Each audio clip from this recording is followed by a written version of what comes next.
আসসালামু আলাইকুম। সবাইকে স্বাগত জানাচ্ছি বিডিভিউজে। আপনাদের সঙ্গে আছি আমি তাসনিম হোসাইন।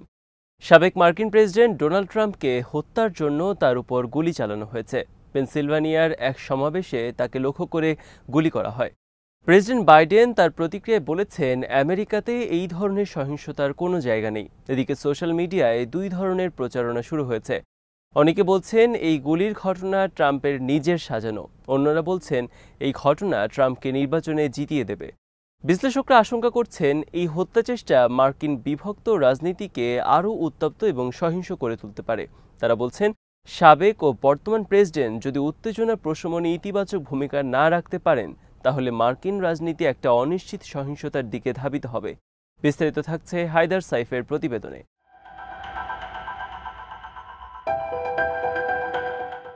পেনসিলভেনিয়ার সমাবেশের ঘটনার পর ট্রাম্প তার ট্রুথ সোশ্যাল মিডিয়ায় জানিয়েছেন, গুলি তার কানের উপরের অংশে আঘাত করেছে। সিক্রেট সার্ভিস এক বিবৃতিতে জানিয়েছে, উঁচু জায়গা থেকে হত্যাকারী ট্রাম্পকে লক্ষ্য করে বেশ কয়েক রাউন্ড গুলি করে। সাবেক প্রেসিডেন্টকে যখন সরিয়ে নেওয়া হচ্ছিল, তখনও তিনি সমবেত জনতার উদ্দেশ্যে মুষ্টিবদ্ধ হাত উপরে তুলে ধরেন। তার প্রচারণা টিম এক বিবৃতিতে জানিয়েছে, তিনি ভালো আছেন এবং স্থানীয় এক মেডিকেল ফ্যাসিলিটিতে তার চেক আপ করা হচ্ছে। গুলির পর সমাবেশ তাৎক্ষণিকভাবে বন্ধ হয়ে যায় এবং ঘটনাস্থল থেকে সবাইকে সরিয়ে দেওয়া হয়। সিক্রেট সার্ভিস জানিয়েছে, কথিত ঘাতক বন্দুকধারী এবং সমাবেশে উপস্থিত একজন নিহত হয়েছে, আরও দুজন গুরুতর আহত হয়েছে।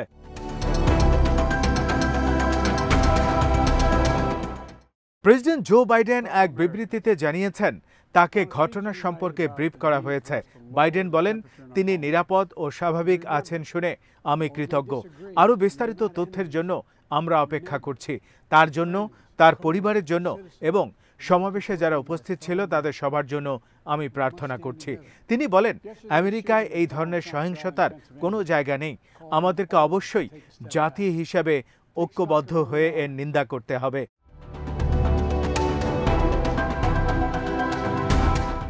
নির্বাচনের পরিবেশ এমনিতেই হয়ে উঠেছে চরম উত্তেজনাপূর্ণ। ট্রাম্পকে হত্যা চেষ্টার এই ঘটনা সেই উত্তেজনাকে নিঃসন্দেহে আরও বাড়িয়ে দেবে। ট্রাম্প বেশ জোরে সোরেই নির্বাচনী প্রচারণা চালিয়ে যাচ্ছেন। রাজনৈতিক প্রতিপক্ষকে উপযুক্ত জবাব দেওয়ার লক্ষ্য নিয়ে চলছে প্রচারণা। ট্রাম্প প্রতিশ্রুতি দিয়েছেন, ওভাল অফিসে ফেরার প্রথম দিনে তিনি একজন স্বৈরশাসক হিসেবে আবির্ভূত হবেন, যদিও সেটা শুধু প্রথম দিনই হবে বলে জানিয়েছেন তিনি। এদিকে ডেমোক্রেটিক দলের প্রার্থী হিসেবে বাইডেনের অবস্থান নিয়ে তৈরি হয়েছে প্রশ্ন।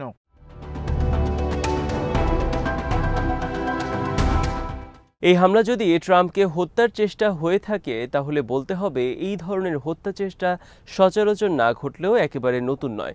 1981 সালে প্রেসিডেন্ট রোনাল্ড রিগানকেও হত্যার চেষ্টা হয়েছিল। রিগানও সেই দফায় বেঁচে যান। 1912 সালে সাবেক প্রেসিডেন্ট থিওডর রুজভেল্ট যখন হোয়াইট হাউসে ফেরার লড়াই করছিলেন, তখন তাকে লক্ষ্য করেও গুলি করা হয়েছিল এবং গুলিতে তিনি আহত হয়েছিলেন। 1968 সালে সিনেটর রবার্ট এফ কেনেডি যখন প্রেসিডেন্ট নির্বাচনের প্রচারণা চালাচ্ছিলেন, তখন তাকে গুলি করা হয় এবং সেখানে কেনেডি নিহত হন। President Abraham Lincoln, James Garfield, William McKinley এবং জন এফ কেনেডি সবাই প্রেসিডেন্ট থাকা অবস্থাতেই হামলার শিকার হন এবং সবাই গুলিতে নিহত হন।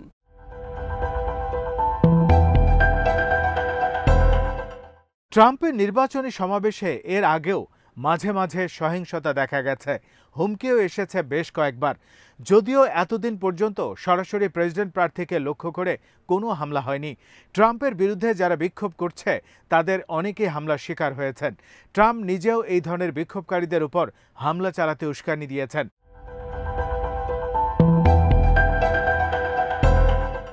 সব পক্ষের মূলধারার রাজনৈতিক নেতা ও বিশ্লেষকরা ট্রাম্প ও অন্যদের জন্য উদ্বেগ জানিয়েছেন, এই ধরনের রাজনৈতিক সহিংসতার নিন্দা করেছেন।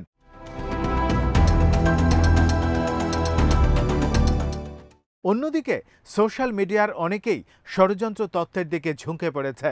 ট্রাম্পের প্রতিপক্ষরা মনে করছে পুরো গুলির ঘটনাটি ছিল সাজানো। অন্যদিকে ট্রাম্পের সমর্থকরা ধারণা করছে বামপন্থীদের পক্ষ থেকে এই হামলা চালানো হয়েছে। এফবিআই যদিও 20 বছর বয়সী বন্দুকধারীকে চিহ্নিত করেছে, যে কিনা নিহত হয়েছে। থমাস ম্যাথিউ ক্রুকস নামের ওই বন্দুকধারী ছিল একজন নিবন্ধিত রিপাবলিকান।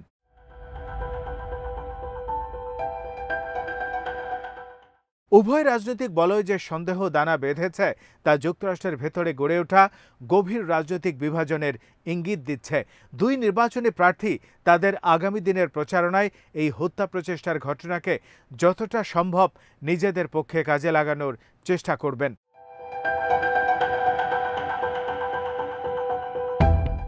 এই ঘটনায় নিঃসন্দেহে ট্রাম্পের একটা বিজয় হয়েছে। নিরাপত্তা রক্ষীরা যখন ট্রাম্পকে মঞ্চ থেকে সরিয়ে নিচ্ছিল তখনও ট্রাম্প তার বজ্রমুষ্টি দেখিয়েছেন। তার সমর্থকরা তখন ইউএসএ ইউএসএ বলে স্লোগানও দিয়েছে। সাবেক এই প্রেসিডেন্ট এখন জনগণ ও মিডিয়ার সব মনোযোগ নিজের দিকে টেনে নিয়েছেন।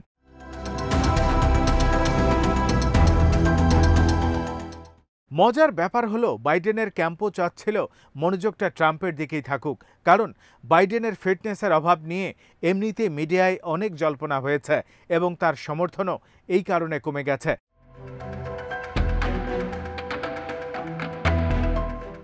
ডেমোক্র্যাটদের আশা হলো সব মনোযোগ ট্রাম্পের দিকে থাকলে তার চরমপন্থী কথাবার্তা, তার আইনি সমস্যা, দলের উগ্র ডানপন্থী এজেন্ডা, তার প্রজেক্ট 2025 পরিকল্পনার বিস্তারিত বিবরণ সবকিছু মানুষের নজরে আসবে। ট্রাম্প এ পর্যন্ত এই বিষয়গুলো থেকে নিজেকে দূরে রাখতে পারেননি। ডেমোক্র্যাটরা আশা করছে এই তথ্যগুলো প্রকাশ্যে আসলে ভাসমান ভোটাররা ট্রাম্প থেকে দূরে সরে যাবে।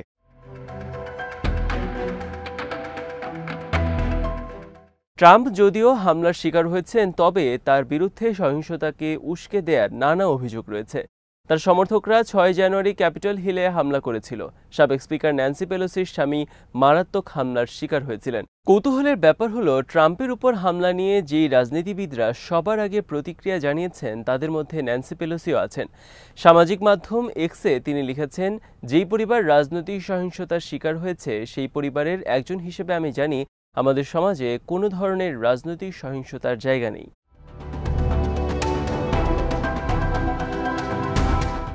ট্রাম্পের উপর হামলার ঘটনায় বাইডেনের ক্যাম্প কিছুটা হলেও মিডিয়ার নজরদারি থেকে রক্ষা পেয়েছে। প্রেসিডেন্টের শারীরিক ফিটনেস, তার চিন্তার ক্ষমতা ইত্যাদি নিয়ে আলোচনা সমালোচনা আপাতত খানিকটা বন্ধ আছে। অন্যদিকে হামলার ঘটনায় আরও উদ্দীপ্ত ট্রাম্প এখন রিপাবলিকান ন্যাশনাল কনভেনশনের দিকে যাচ্ছেন, যেখানে তার দলীয় প্রার্থিতা চূড়ান্ত হবে। তাকে হত্যার যে চেষ্টা হলো, এই ঘটনাকে যতটা সম্ভব নিজের পক্ষে কাজে লাগানোর চেষ্টা করবেন তিনি।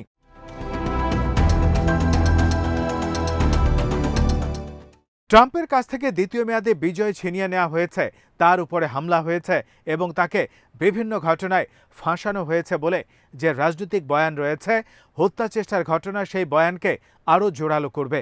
দ্বিতীয় মেয়াদে হেরে যাওয়ার পর থেকেই ট্রাম্প নিজেকে বাইডেন প্রশাসনের টার্গেট হিসেবে প্রচারণা চালিয়েছেন। তিনি নির্বাচনে কারচুপির অভিযোগ করেছেন। তার বিরুদ্ধে যত আইনি মামলা হয়েছে সেগুলোকে রাজনৈতিক দমনের কৌশল হিসেবে আখ্যা দিয়েছেন।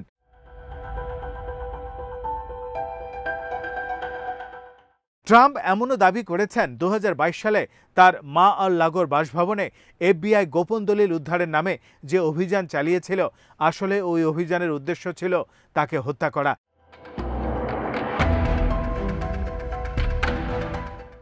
ট্রাম্পের ক্ষতি করার যে কোনো প্রচেষ্টার তাৎক্ষণিক জবাব দিয়েছে তার প্রচারণা টিম।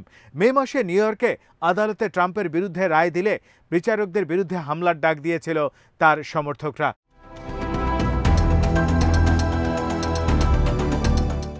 হামলার সময় সমাবেশের স্থানে উপস্থিত সাংবাদিকদের অনেকে বলেছেন, গুলির ঘটনার পর সাংবাদিকদের অনেকেই হুমকির শিকার হন। এক্সিওসের এক সাংবাদিক জানান, গুলির পরে ট্রাম্পের কিছু সমর্থক মিডিয়া কর্মীদের অবস্থানে ঢোকার চেষ্টা করছিল। পরে নিরাপত্তা রক্ষীরা তাদেরকে বাধা দেয়।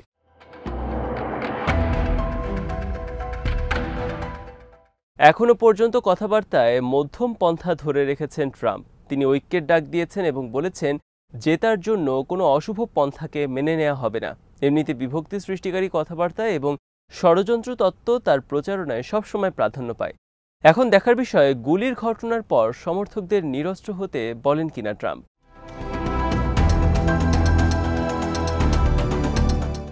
নিজের ব্যক্তিগত উচ্চাকাঙ্ক্ষার উপরে দেশের শান্তি ও নিরাপত্তাকে অগ্রাধিকার দেওয়ার সুযোগ ট্রাম্পের সামনে রয়েছে।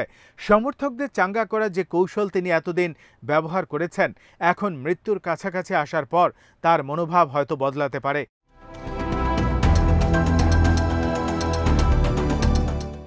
যদি সেটা না হয় তাহলে হত্যা চেষ্টার ঘটনা আমেরিকাতে খুবই অশুভ একটা সময়ের সূচনা করবে। 6 জানুয়ারি ট্রাম্পের সমর্থকদের ব্যাপক মাত্রায় সহিংসতায় জড়াতে দেখেছে সবাই। এখানে অন্যান্য পক্ষ আছে। প্রাউড বয়েজের মতো ডানপন্থী সংগঠনগুলো রয়েছে যারা এর আগে রাজনৈতিক সহিংসতায় জড়িয়েছে। এছাড়া উগ্র কিছু ব্যক্তিও রয়েছে যারা প্রকাশ্যে গুলিবর্ষণ ও অন্যান্য হামলার সাথে যুক্ত ছিল।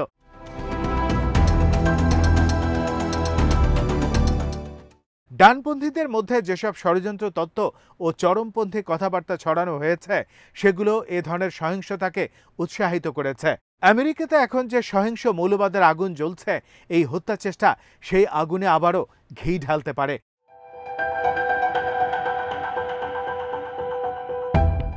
ট্রাম্পকে লক্ষ্য করে ছোড়া গুলিটি আর 1 ইঞ্চি পাশে লাগলেই সেটা হতো আমেরিকার ইতিহাসের অন্যতম কালো দিন। এ বছরের প্রেসিডেন্ট নির্বাচন এবং মার্কিন রাজনীতির ধরন আগামীতে কি হবে তার উপর এই ঘটনা যথেষ্ট প্রভাব ফেলবে।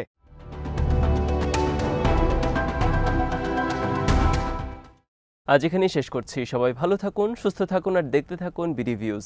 চ্যানেলটি ভালো লাগলে সাবস্ক্রাইব করুন, সংযুক্ত থাকুন আমাদের ফেসবুক পেজে। আল্লাহ হাফেজ।